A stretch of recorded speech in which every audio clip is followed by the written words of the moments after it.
With me here, I have got Eric Cain with Locked On Vols, our Tennessee insider this week, and we're going to talk about this big matchup between Tennessee and Florida. How you doing, Eric?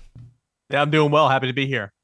It's great to have you. So I'm sure Tennessee is feeling really good about the start of their season. 3-0. I think this is the first time they've had that record to the start of their season since 2016. What's the vibe like there in Knoxville? Yeah, the vibe's excitement. Obviously you're playing Florida. Florida's one of, if not the biggest rival, depending on who you ask in terms of the demographics. But a lot of confidence right now. And it's funny, you go into this matchup, Tennessee has lost 16 in the last 17. Tennessee, as you mentioned, has not won in this matchup since 2016. So if history is any indicator, there shouldn't be a whole lot of confidence right now. But so many times throughout this program's series, these two programs series together, Tennessee's been the better football team and just hadn't found a way to win. But a lot of confidence rolling into this one. Tennessee's got an explosive offense. Obviously, it has Hendon Hooker at the helm, and the way Florida has been playing against Kentucky and against South Florida, you feel like you're getting Florida at the right time right now if you're Tennessee. Yeah, there's a lot of hype around this game, especially, and there's a lot of confidence in Tennessee. How excited is the fan base and the team to have College Game Day coming back to town? Yeah, they're pumped. I think it matters a whole lot. I mean, game day hadn't been here for a couple of years, and I think the last time Tennessee and Florida played here in 2016, game day was here, if I'm not mistaken. So Mm-hmm. that's going to be a whole lot of fun. But they're going to be out here on campus. There's going to be fans flooded campus from 9 a.m. all the way through the end of the ball game at 7 or 8 o'clock at night. So I think that's a nice little start to the season. Obviously, Tennessee's 3-0. They had a good win against Pittsburgh on the road in overtime, found a way to win, which was impressive, but the other two games were against MAC opponents. So it's a good start to the season, a lot to be excited about. But I think, most of the fan base understands that, the challenge starts now with Florida, but having it sold out, checker kneeling, college game day on campus, all the works. I think it's going to be a great atmosphere. And, Josh Heupel's mentioned that a time or two already this week, that saying that this will be the best atmosphere in all of college football come Saturday. Like you said, it's a big rivalry, and it's really a big win to get in the SEC East. So how big would it be for the Volunteers to be able to take this one? That would be huge. Not only is it kind of getting over that mental hurdle that you have with Florida, your rival, but I mean, it's such a big game early on in the SEC. You've got big games coming. Don't remember, Tennessee has Alabama on the schedule every single year. I mean, by luck of the draw, Tennessee's permanent opponent in the West is Alabama and Nick Saban, and they're going on this unprecedented run in college football with Nick Saban. So, that still is, we'll see, obviously, but that's probably a loss on the schedule. You play Georgia, and Georgia has showed no signs of coming down for that national championship run. Say that's a loss. You got two losses, shortly ahead of you. So you need to get this win. You need to get the win against Kentucky. You need to play well on the road at LSU in 2 weeks after the bye. Getting that win against Pittsburgh was a great start, even though it wasn't an SEC game, but it was a good start. Picking up this win against Florida, a beatable Florida team, which has not been the case sometime throughout this series when Tennessee's played against them, would be huge for the momentum and the trajectory, for this season moving forward in terms of, a 9-win regular season, what type of bowl game you'll potentially have. A lot of it comes down to this game.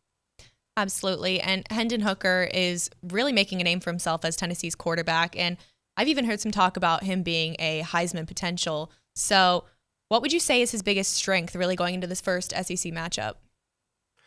Yeah, Hendon's done a lot well so far this season. He is.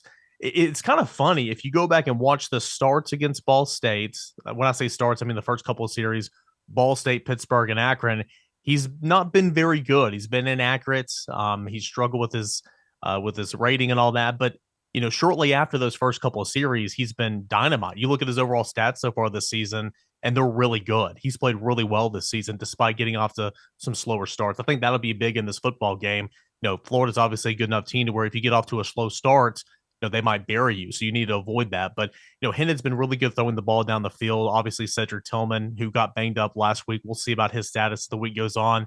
The emergence of Jalen High in the slot have really helped him out. Brew McCoy on the other side. He's got weapons throwing the ball downfield.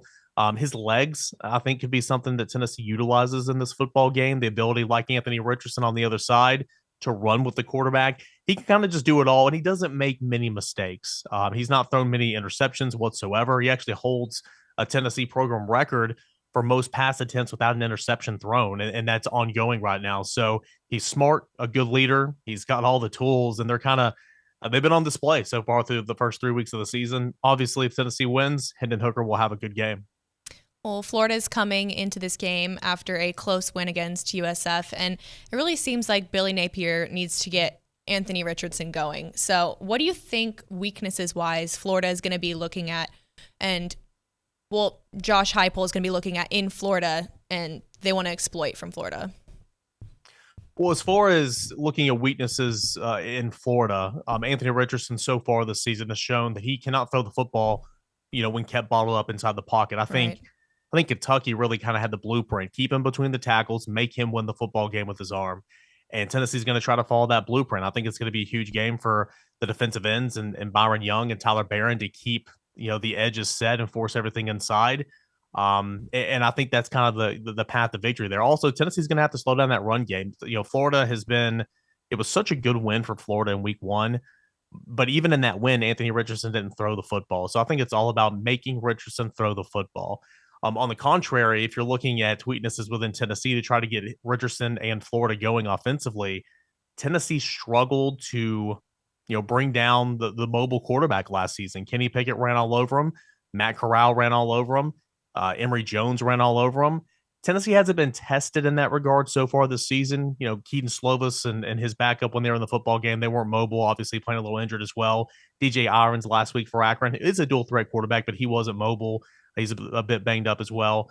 I think if Anthony Richardson, if there's any question about his health, if he is healthy, he is going to run the football against Tennessee, and it'll be up to Tennessee to try to keep their integrity in their lanes to try to keep him bottled up. So I think this game all boils down for Florida is with Anthony Richardson. If he can throw the football or if he can run against Tennessee, obviously that'll be a difficult thing for Tennessee to overcome.